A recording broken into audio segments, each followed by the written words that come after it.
All along the Boche front line, black and yellow, white and grey puffs of smoke dance in mighty, cruel glee. Fountains of brown sand or black clay shoot up high, carrying with them bunches of stakes all tangled up with wire.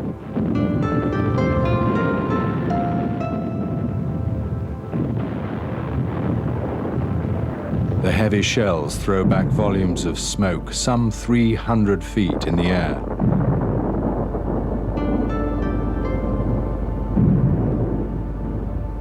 It is a series of huge bangs, developing at times into a continuous roar. The whole air throbs with sound. It seems to come in sudden stabs. It was the 26th of June, 1916. From the relative safety of the British trenches, Major Walter Vignoles of the Grimsby Chums gratefully observed the British artillery pummeling the German positions to the north of the River Somme in northeast France. To the divisions of the British Third and Fourth Armies under General Sir Henry Rawlinson, which manned the trenches in the sector of the Western Front, stretching from Gommecourt in the north to Montauban in the south, the effectiveness of the big guns was a matter of life and death.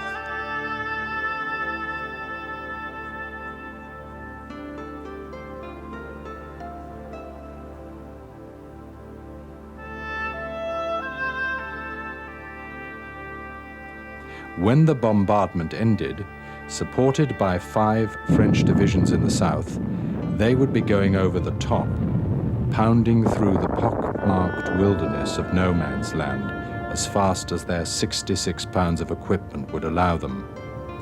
As they clambered awkwardly from their trenches, they would be praying that their artillery had accomplished its objectives, that enough of the enemy's strong points had been smashed, machine guns silenced, and vast tracts of Beauvoir uprooted to give them the unopposed advance they had been promised by their commanding officers.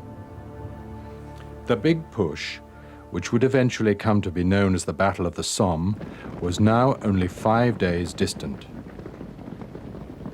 For most of those waiting with mounting tension and excitement in the British trenches, this would be the first taste of battle.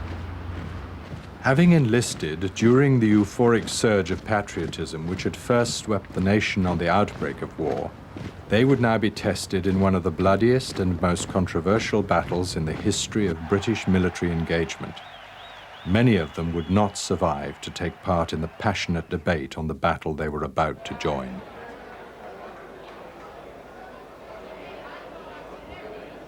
Their journey to the front had begun with a hoarse tumult of adoring crowds ringing in their ears. Now the cheers displaced by the thunderous roar of the bombardment, they were anticipating a famous victory. And to some commentators and historians, the Battle of the Somme would prove to be just that, a victory gained by noble self-sacrifice of committed idealists, fighting for freedom and justice, which would swing the course of the First World War irreversibly towards an Allied triumph. A victory which would help to ensure a world that was safe for democracy and guarantee, at least for the moment, the integrity of small nations.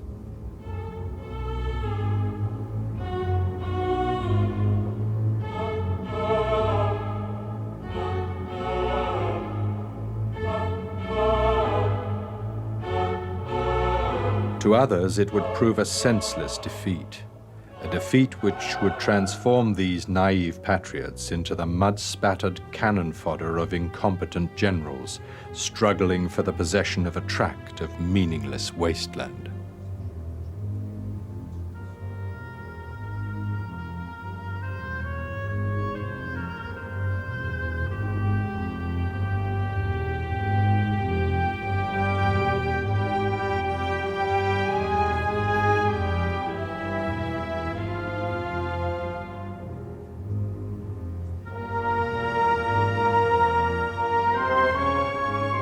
While the historical controversy still rages between these two viewpoints, There is one facet of the conflict upon which all commentators are agreed.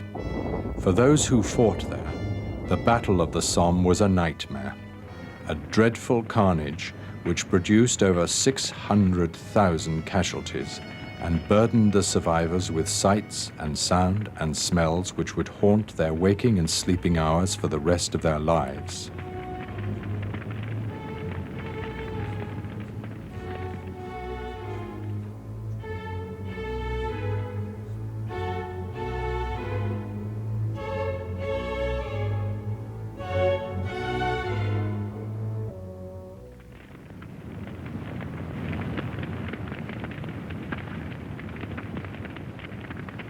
The positions which the soldiers of the Fourth Army were to attack had been held by the Germans since the failure of the Great Race to the Sea in 1914.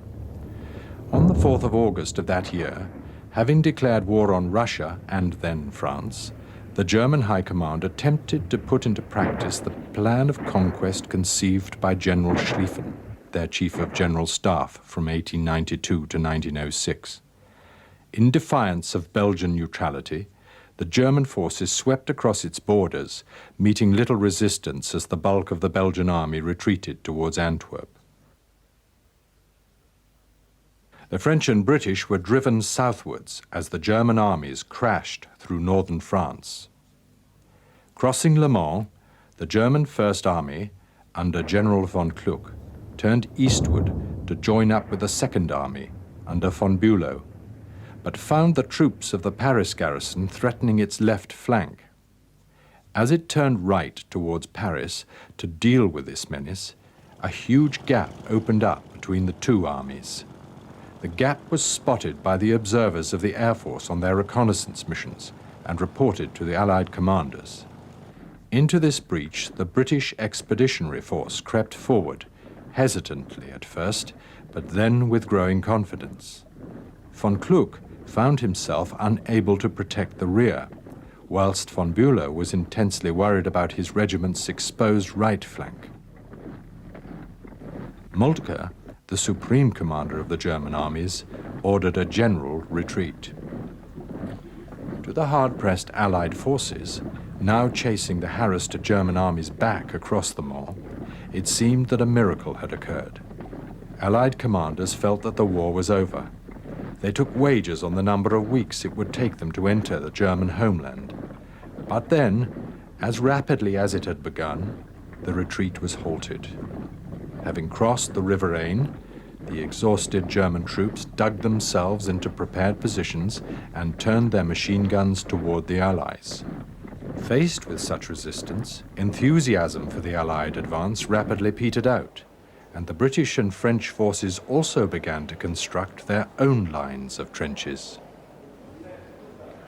Along a line from the River Oise in the east to Nancy in the west, and from Nancy to the borders of Switzerland, the war of movement began to degenerate into the war of stalemate and attrition.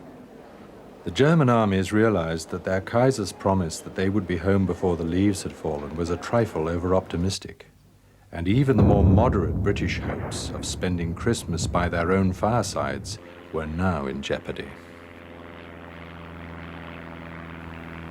The whole of the Western Front now became solidified. Due to either natural barriers of fortifications in other sectors, the area immediately to the north and south of the River Somme was one of the few points where a decisive operation could be mounted. The big push would not arrive for another 18 months, but the scene for the great battle had already been set.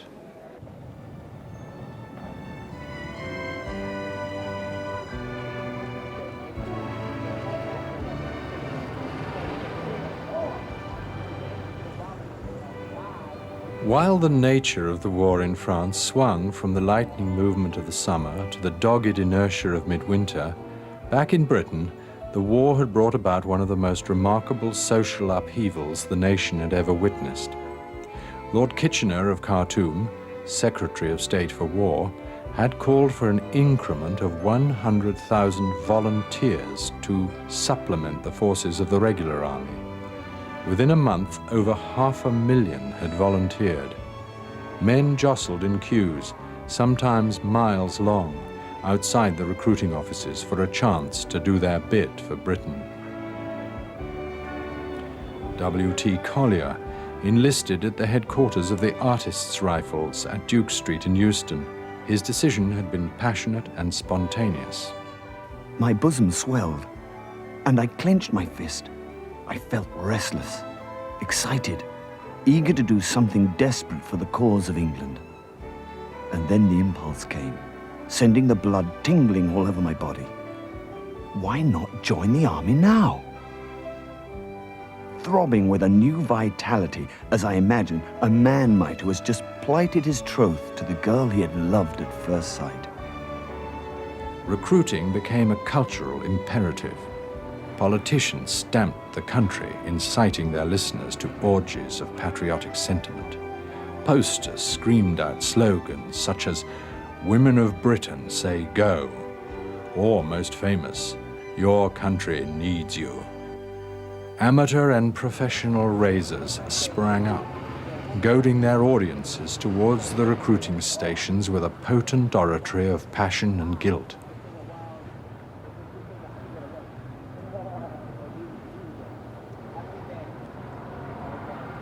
It was one of the most influential of one of these self-appointed agents, the Earl of Derby, who riveted the populations of Liverpool business offices with the assurance that he had Kitchener's personal guarantee that those who joined together served together.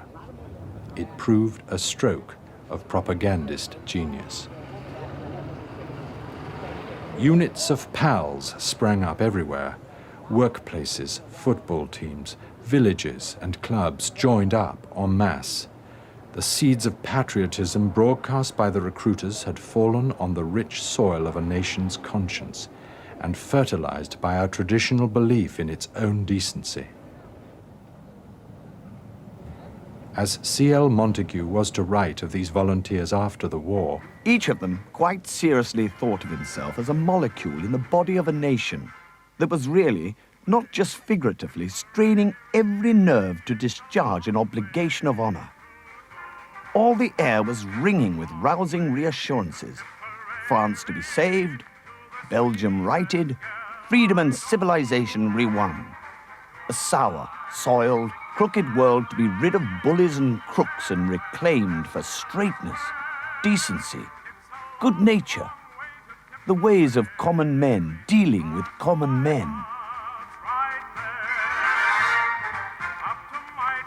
Even though there were other factors in the rush to enlist, these were the sentiments embraced by the vast majority of the 3 million men who would eventually volunteer to fight. The frenzied response to the call for volunteers threw the whole supply structure of the armed forces into chaos. This new army had to be billeted, fed, trained and equipped. Uniforms were a luxury at first. Men were paid an allowance to continue to wear their civilian clothes. Rifles were also in short supply, and other implements had to be substituted during their training, which was largely limited to drilling and route marching.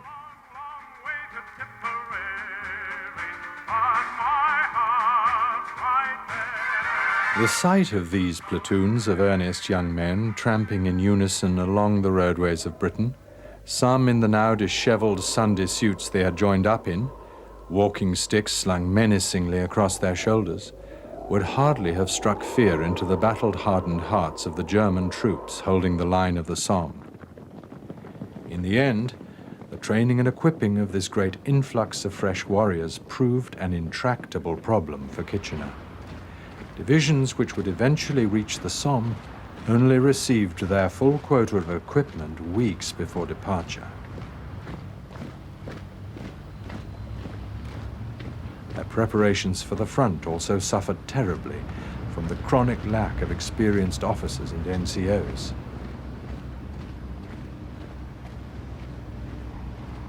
This was a problem which permeated the whole volunteer army.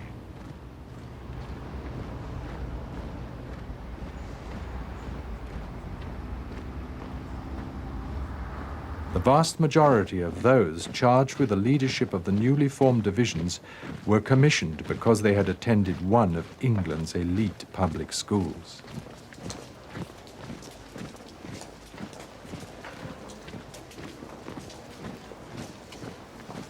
The meeting of these two nations of Britain was one of the most dramatic social encounters of the century.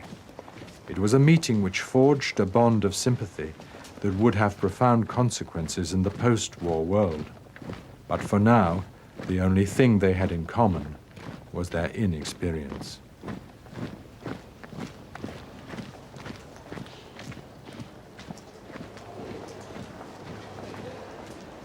Despite this, the morale of Kitchener's army never seriously flagged.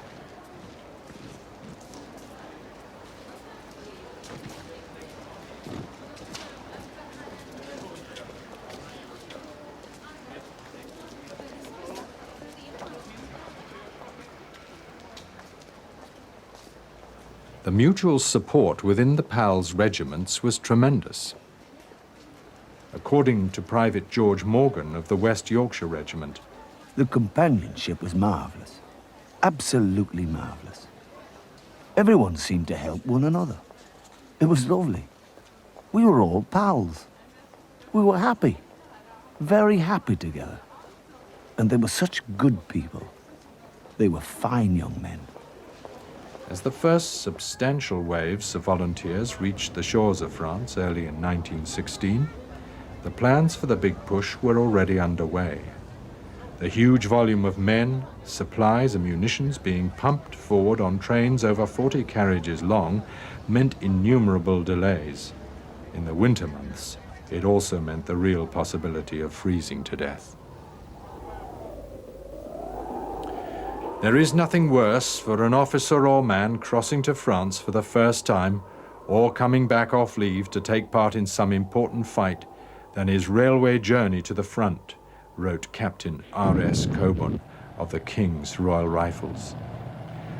Following a series of failed offensives by the French at Artois and Champagne and the British at Loos, the Commander-in-Chief of the Allied forces, General Joffre, demanded a fresh joint offensive for the following year. The Somme quickly became the obvious focus of attention. The initial plan envisaged that 40 French divisions would attack from the south, with 25 British divisions advancing in the north. However, this reckoned without the German assault of Verdun.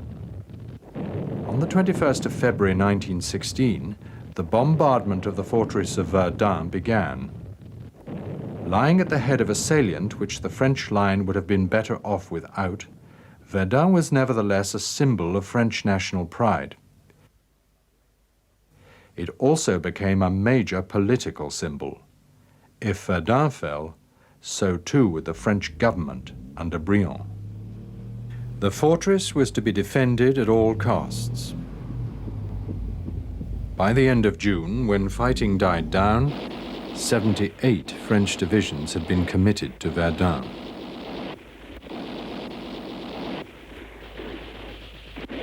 General Pétain, charged with its defense and later to become French commander-in-chief, vowed, "They shall not pass." They did not pass, but only at the cost of 315,000 casualties and the near mutiny of the French army.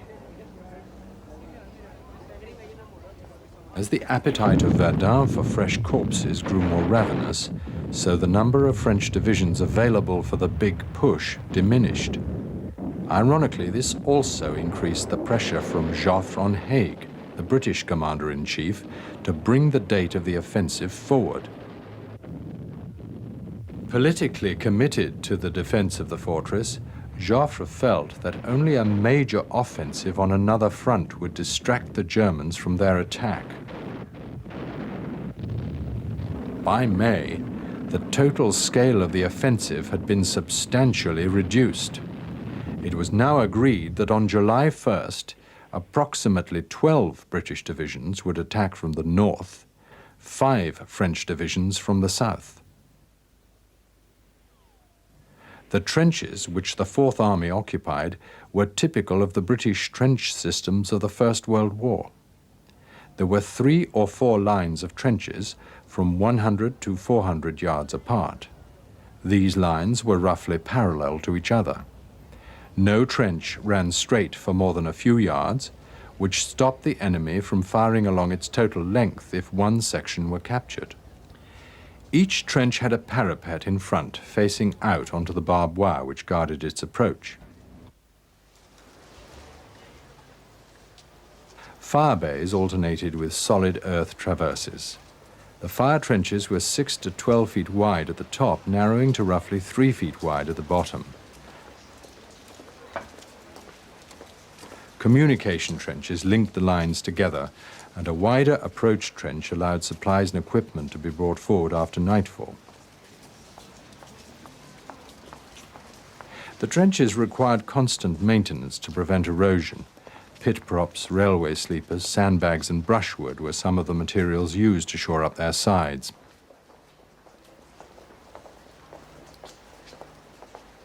According to Private Archie Surfleet of the 13th Battalion East Yorkshire Regiment, other materials might also be used.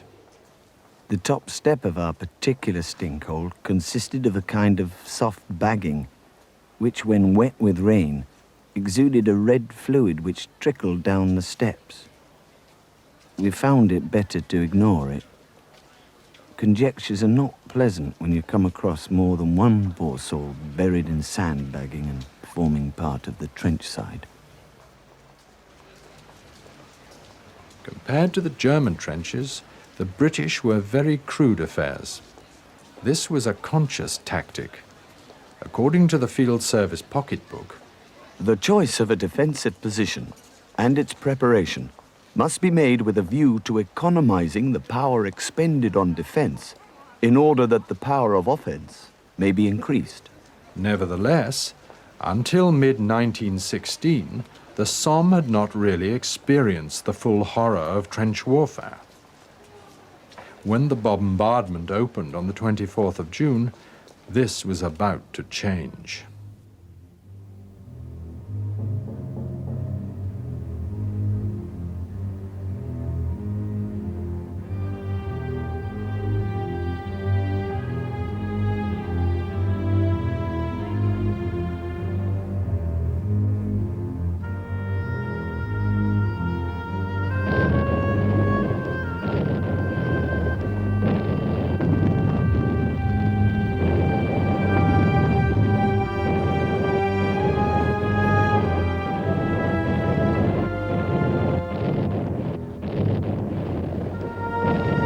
Over the next 7 days, the German positions, cowering in their dugouts, were exposed to the earth-shattering impact of more than 1.5 million shells falling around them.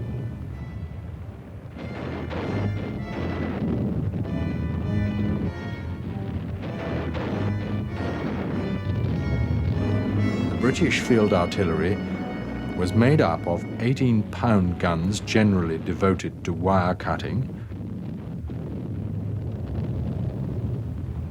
and 4.5-inch howitzers mainly deployed in trench demolition.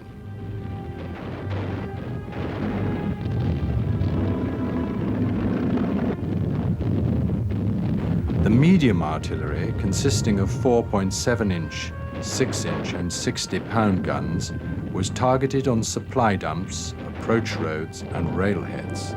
The heavy howitzers, ranging from 6 to 12 and 15-inch caliber, were used on fortified targets, such as the Germans' own gun emplacements.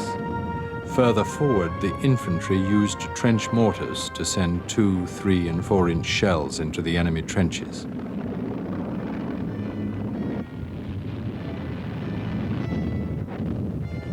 From the 26th of June onwards, the British began to mix gas projectiles with the high explosive and shrapnel-filled shells. Chlorine gas was one of the most terrifying weapons of the First World War.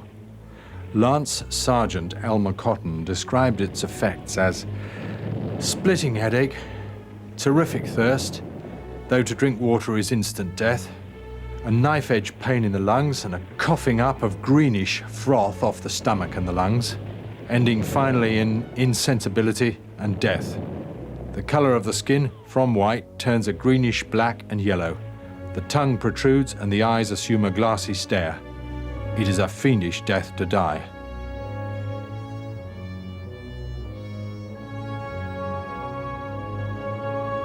Gas was in short supply and used only intermittently in the bombardment, most of it being saved for the morning before the offensive. The tactics of the coming battle were simple in the extreme. The memorandum, Training of Divisions for Offensive Action, dated 8th of May 1916, was under no illusions about the abilities of the volunteer army. Officers and troops generally do not possess the military knowledge arising from a long and high state of training which enables them to act promptly on sound lines in unexpected situations. The big push was to be based on the assumptions of this memorandum, that while a single line of men has usually failed, 2 lines have generally failed but sometimes succeeded, 3 lines have generally succeeded but sometimes failed, and 4 or more lines generally succeeded. The lack of training and experience was to be compensated for by sheer weight of numbers. The attackers would be organized into 4 successive lines of men no more than 100 yards apart. They would leave their trenches and advance along a front of about 15 miles. For a distance which ranged from just over a mile to 2 miles, depending on the disposition of the German lines.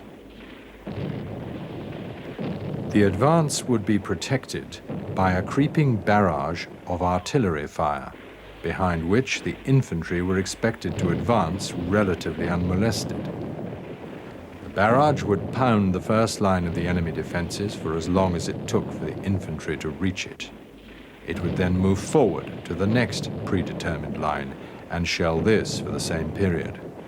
The barrage would continue forward in this manner, followed by the infantry, until the attack objectives had been achieved. The infantry on the Somme were led to believe that between the damage already inflicted by the bombardment and the covering fire of the barrage, their journey across no man's land would be little more than a stroll in the country. On the eve of battle, some were beginning to have serious doubts, but most were looking forward to the coming test of their manhood. Tommy Atkins was finally going into battle. Tommy this and Tommy that, and Tommy wait outside. But it's special train for Atkins when the troopers on the tide. When the troop ship's on the tide, me boys, the troop ship's on the tide. It's special train for Atkins when the troopers on the tide.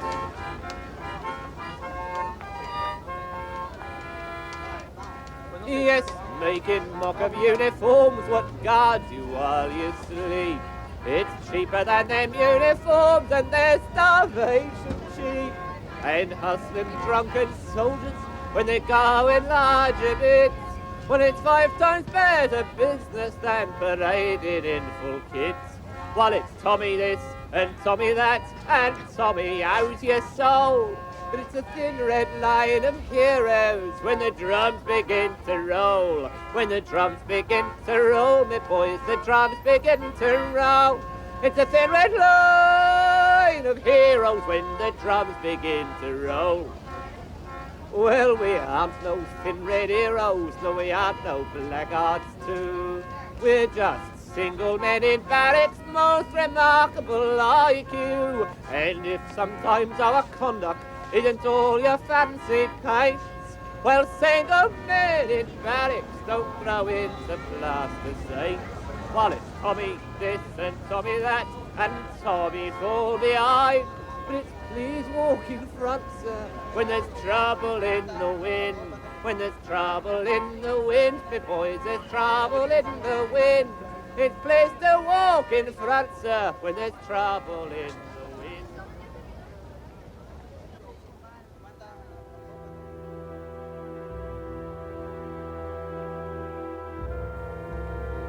On the 1st of July, dawn came accompanied by a slight drizzle which quickly cleared to a bright sunny morning.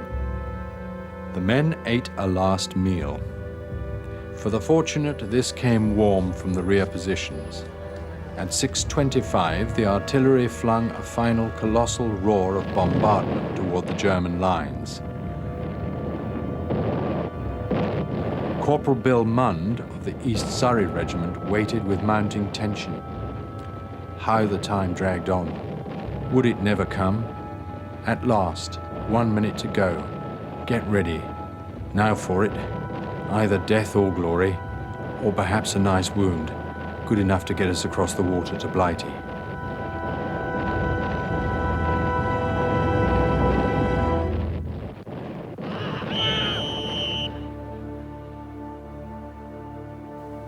Finally, the bombardment ceased. The whistles of the officers shrieked out along the front, and the Battle of the Somme began. Almost immediately, German barrage fire rained down with devastating accuracy on the British forward positions. As our infantry advanced, down came a perfect wall of explosive along the front benches of my brigade and the 93rd. It was the most frightful artillery display that I had seen. Each line disappeared in the thick cloud of dust and smoke, which rapidly blotted out the whole area. I saw a few groups of men through gaps in the smoke cloud, but I knew that no troops could hope to get through such a fire. The whole brigade was wiped out as a fighting unit. This was the experience of Brigadier H.S. Rees, whose brigade of North of England PALs attempted to advance at Serre.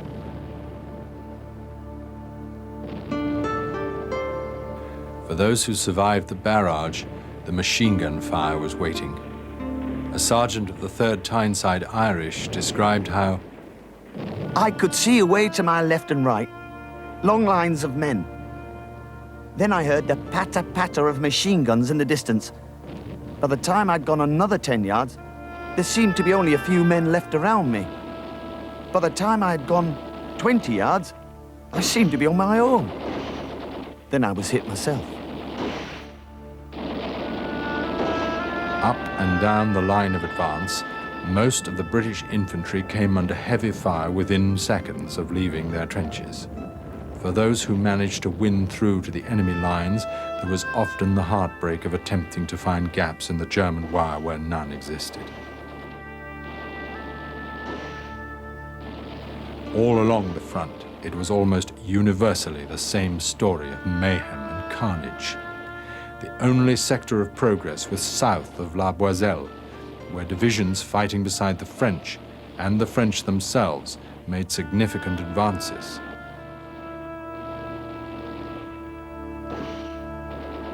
The 21st and 34th captured long sections of German trenches, while the 7th, 18th and 30th divisions made serious inroads into their first day objectives.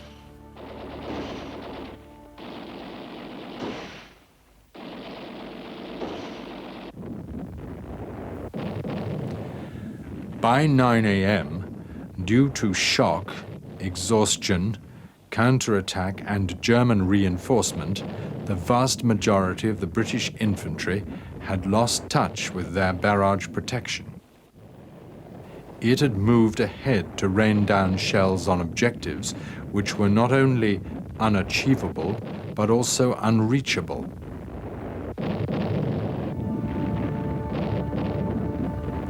Many battalions, having lost touch with their own barrage, were now cut off by the German barrage from receiving supplies and reinforcements.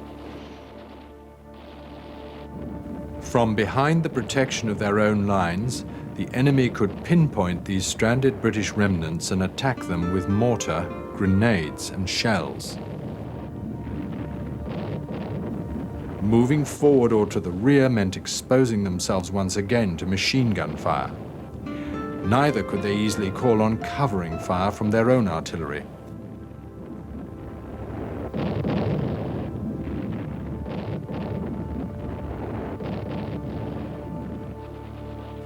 Though they had been issued with a miscellaneous collection of signaling devices, including flags, discs, and carrier pigeons, none of these proved adequate in the tumult of battle.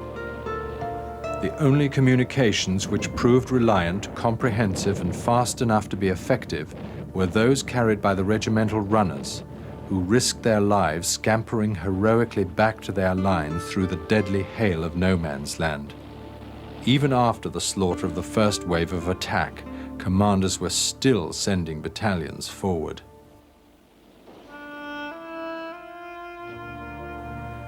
The Newfoundland Regiment was ordered to advance towards Wye Ravine at Beaumont Hamel, although the Enniskillen Regiment had already suffered 568 casualties there.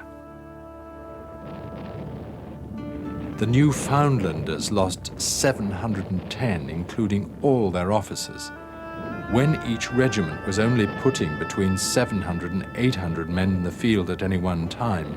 Such losses were staggering. Officers had been instructed to lead their men forward no matter what the cost. That 60% of them fell in combat over all divisions on July 1st is testament to the fact that they took this order quite literally. As the day dragged on, the carnage of the first few hours was repeated on a smaller scale throughout most of the field of battle.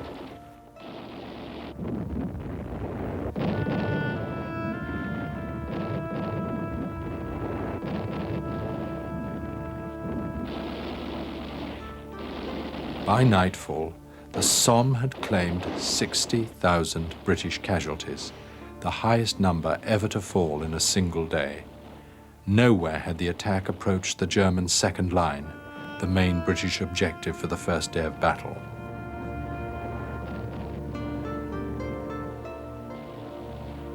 The cost of this failure in human terms had been staggering. 20,000 human beings had died. When Corporal Joe Hoyles of the 13th Battalion Rifle Brigade approached the enemy positions 7 days later, he found that the German front line was covered with bodies. They were 7 and 8 deep. They'd all gone black. The smell. These people have been laying here since 1st of July. Acting Corporal Rupo Weber of the same regiment was transfixed by what he witnessed. As far as you could see, there were all these bodies lying out there. Literally thousands of them. Some were without legs. Some were legs without bodies. Arms without bodies. A terrible sight.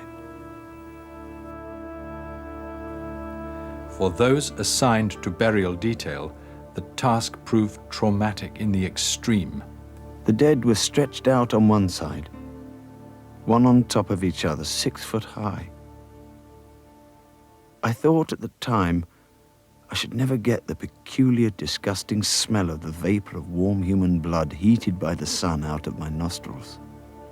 I would rather have smelled gas 100 times. For others, it was the sight of those who still lived which was unbearable. It was the wounded that made the place such a hell. I did not mind the dead. I could do nothing for them. But one also felt incapable of doing much for the wounded. The night of July the 1st, the British troops were forced to endure the eerie, demonic choir of those comrades' screams, babblings, cries, and moans echoing across the killing fields of no man's land. The effect on the nerves of the infantry was excruciating. Lieutenant Hornshaw of the West Yorkshire Regiment likened the noise to the sound of enormous wet fingers screeching across an enormous pane of glass. There were stretcher parties who braved the perils of the German machine guns to rescue some of the wounded, but, as Captain Hertham of the Rifle Brigade agonizingly inquired, what was the use of a handful of stretcher bearers to deal with literally thousands of wounded?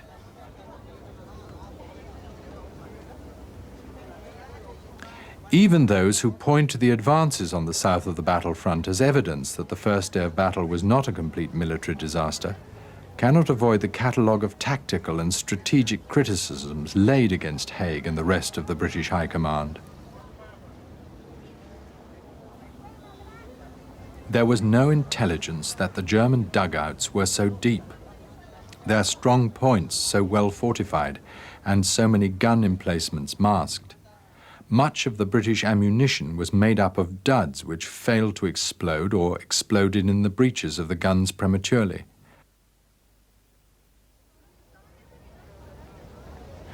German personnel and positions withstood the bombardment relatively intact. Approximately 1 million of the shells fired during the bombardment were 18-pound shrapnel, which could do little damage to earthworks or barbed wire. The British gunners were very inexperienced and poorly trained. This led to inaccuracy not just during the bombardment, but in the barrage which was meant to protect the infantry.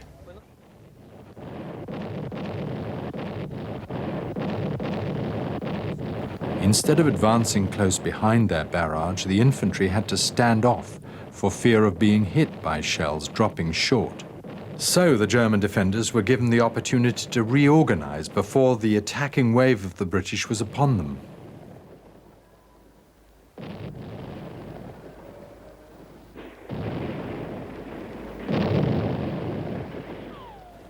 The failure to inflict sufficient damage on the barbed wire was known by the infantry before battle commenced, but no intelligence about this was sought at command level. So orders from High Command constantly assumed major gaps in the German wire. The battle plan was crude in the extreme. No attempt was made to disguise the imminent offensive, and there was no element of surprise when the attack finally came. At first it seemed that few lessons had been learned from the debacle of July the 1st. Solid lines of infantry continued to sacrifice themselves to German machine guns. Further military gains were minor and expensive.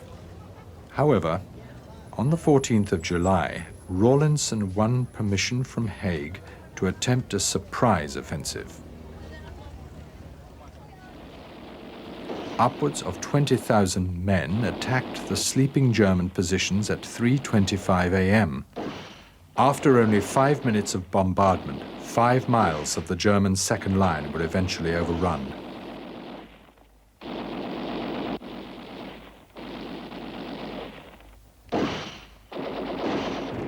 Three divisions of cavalry then struggled through the pock-marked battlefield to form up in the open ground beyond the British advance.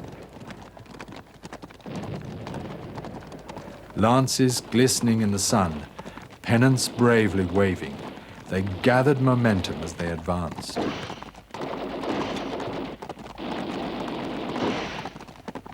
Then, breaking into a charge, they thundered toward the German machine guns.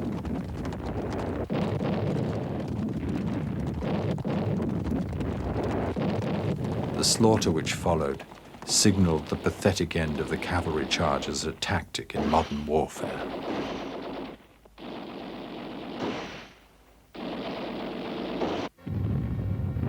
In mid-September, the Somme saw the introduction of a weapon which would eventually replace the cavalry and revolutionize the face of battle, the tank.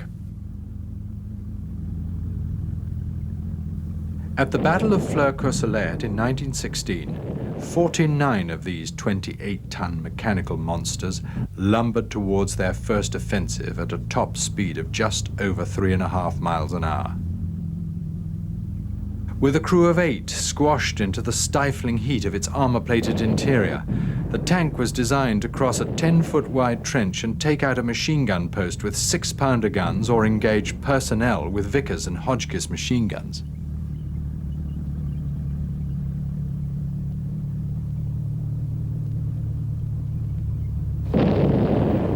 On their first outing on the Somme, 17 of their tanks failed to reach the line of battle, and another 14 broke down or stalled in the mud once the battle commenced. 9 tanks survived to clear a path for their infantry, but the psychological impact of the tanks on the German defenders was out of all proportion to their numbers.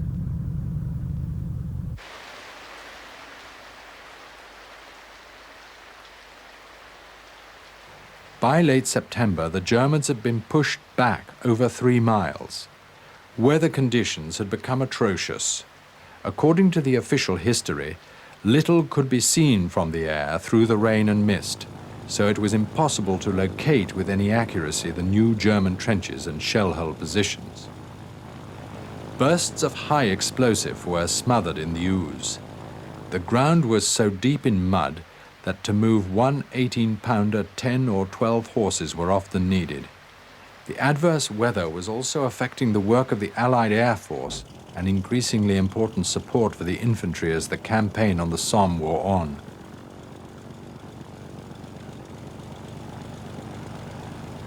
The tasks assigned to the Royal Flying Corps were wide-ranging and included counter-battery spotting, the destruction of enemy observer balloons, photographic reconnaissance of the battlefield, and the movement of supplies and reserves immediately beyond. The RFC used DH-2 fighter aircraft on offensive patrols, which engaged the German aircraft and cleared the air ahead of any infantry attack. This allowed the aircraft in the British rear to observe the battlefield and support the troops on the ground by strafing and bombing the enemy. The cost of this belligerent approach was immense. The RFC lost 782 aircraft over the Somme, while destroying 164 German planes and forcing down another 205. This apparent disaster was later defended by its commanders, who pointed out that the RFC's successes should be measured by its work for the army, not by its toll of enemy aircraft. The reason for the low German casualty rate was a result of hanging back beyond the line of battle and only rising to fight when they felt that the odds were in their favor. This gave the Allies complete aerial dominance over the battlefield throughout the offensive.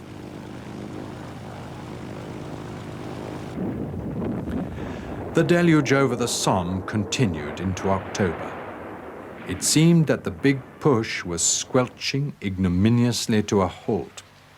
But still the commanders ordered men forward in conditions which even the official history could not condone. The infantry, sometimes wet to the skin and almost exhausted before 0 hour, were often condemned to struggle painfully forward through the mud under heavy fire against objectives which were vaguely defined and difficult to recognize.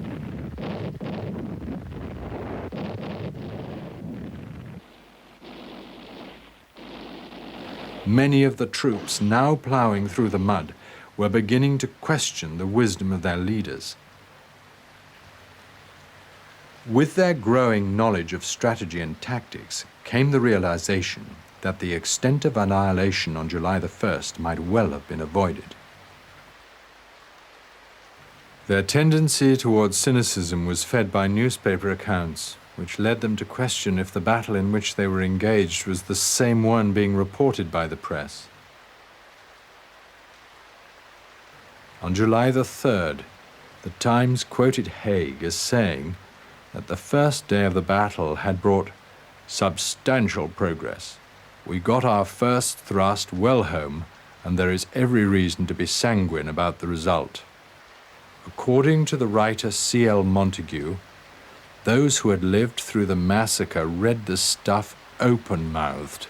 No amount of cynicism at the front could match the gall of some of those who wrote about the war from the comfort of their clubs in London.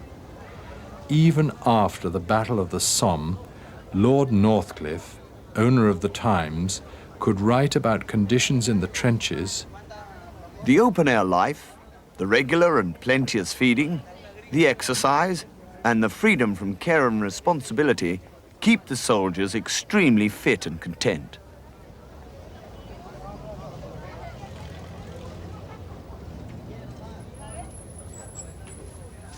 The volunteer army had been poorly trained, roughly billeted, haphazardly equipped, and subject to the squalor of the trenches.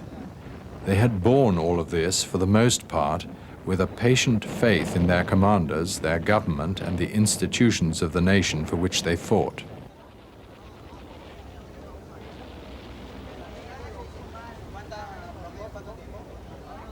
Now the fabric of their belief system was being rent asunder. Some of those who were joined up from a sense of decency and fair play, like Private Hubbard of the London Scottish, were now instructed to abandon these values. We had strict orders not to take prisoners, no matter if wounded. My first job, when I had finished cutting some of the wire away, was to empty my magazine on 3 Germans which came out of their deep dugouts bleeding badly and put them out of their misery. They cried for mercy, but I had my orders. Private, later Sergeant Hubbard, could never forget the incident. It was believed to be a major reason for his suicide some years after the war was over.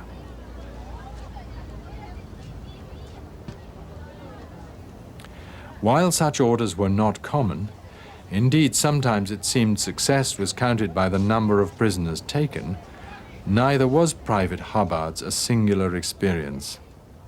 Idealism may not have perished on the Somme, but it was certainly grievously wounded. The horrors which the frontline troops had endured were being sanitized by the press for an ever-credulous public. But the enormous emotion generated by the conflict had to find a voice somewhere. It discovered it in the songs and poems which emerged from the trenches of the Somme to menace the hallowed defenses of the establishment. The spearhead of this attack came from the pens of poets such as Robert Graves, Siegfried Sassoon, Wilfred Owen, and others, later to become known as the war poets.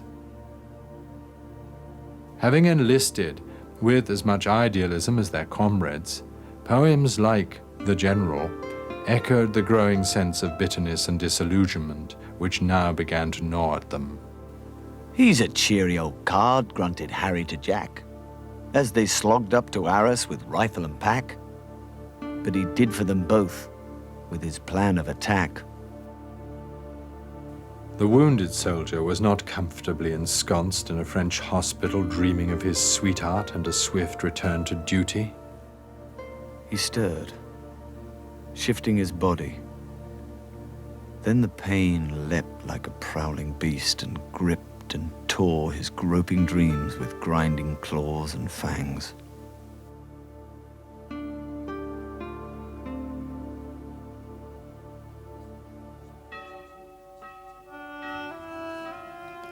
But the message of these poets was not just contained in their merciless descriptiveness.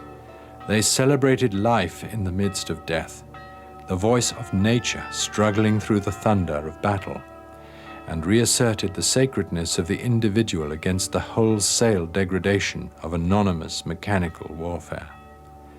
Gethsemane by Rudyard Kipling granted the victim of warfare a holy, Christ-like quality.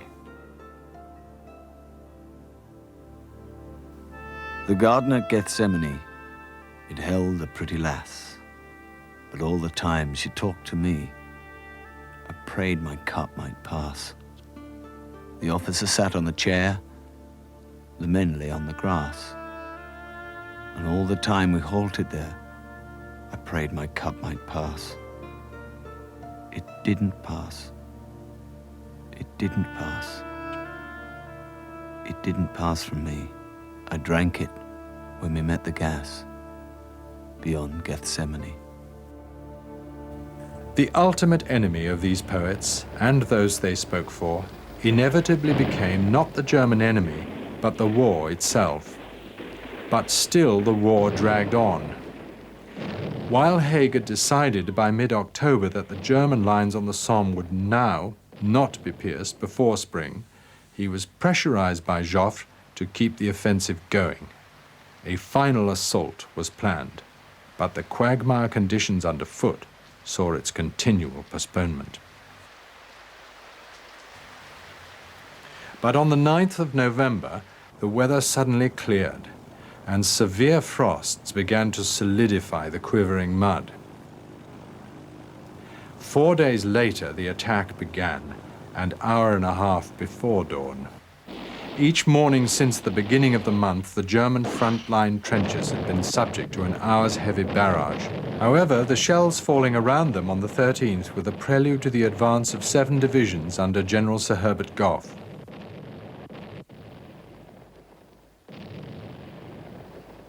Along a line centering on Beaumont Hamel, 44,000 mostly battle-hardened British infantrymen thrust themselves toward the German position. The troops which now swept across no man's land were not the naive amateurs of July the 1st. Once through the barbed wire, they made maximum use of what cover the terrain had to offer, avoiding strongholds and attacking vulnerable positions in small groups. While the fortified town of Serres remained in German hands, everywhere else advances were spectacular. Beaumont Hamel, considered vulnerable to the British assault, was taken by the 51st Division. The 63rd Division took Beaucourt village and pressed further into German-held territory.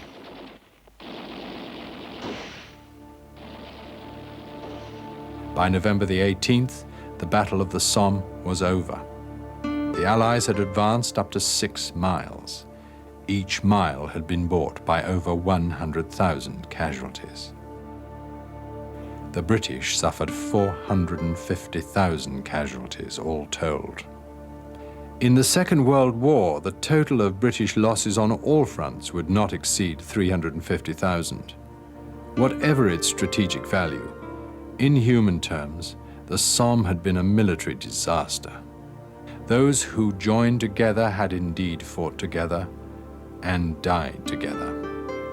Remote districts of Scotland, Welsh mining towns, and industrial Midlands villages found a whole generation of young men wiped out at a stroke.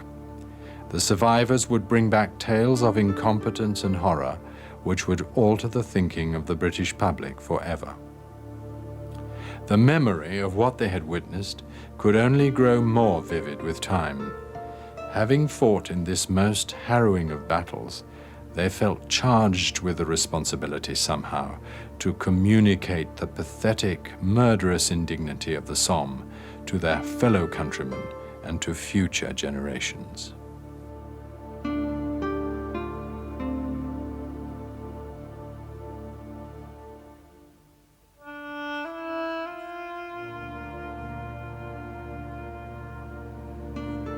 Do you remember the dark months you held the sector at Mametz?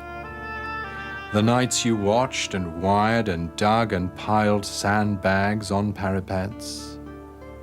Do you remember the rats and the stench of corpses rotting in front of the front line trench? And dawn coming dirty white and chilled with a hopeless rain? Do you ever stop and ask, is it all going to happen again? Do you remember that hour of din before attack? And the anger, the blind compassion that seized and shook them as you peered at the doomed and haggard faces of your men? Do you remember the stretcher cases lurching back with dying eyes and lolling heads? Those ashen grey masks of the lads who once were kind and keen and gay? Have you forgotten yet? Look up and swear by the green of spring that you'll never forget.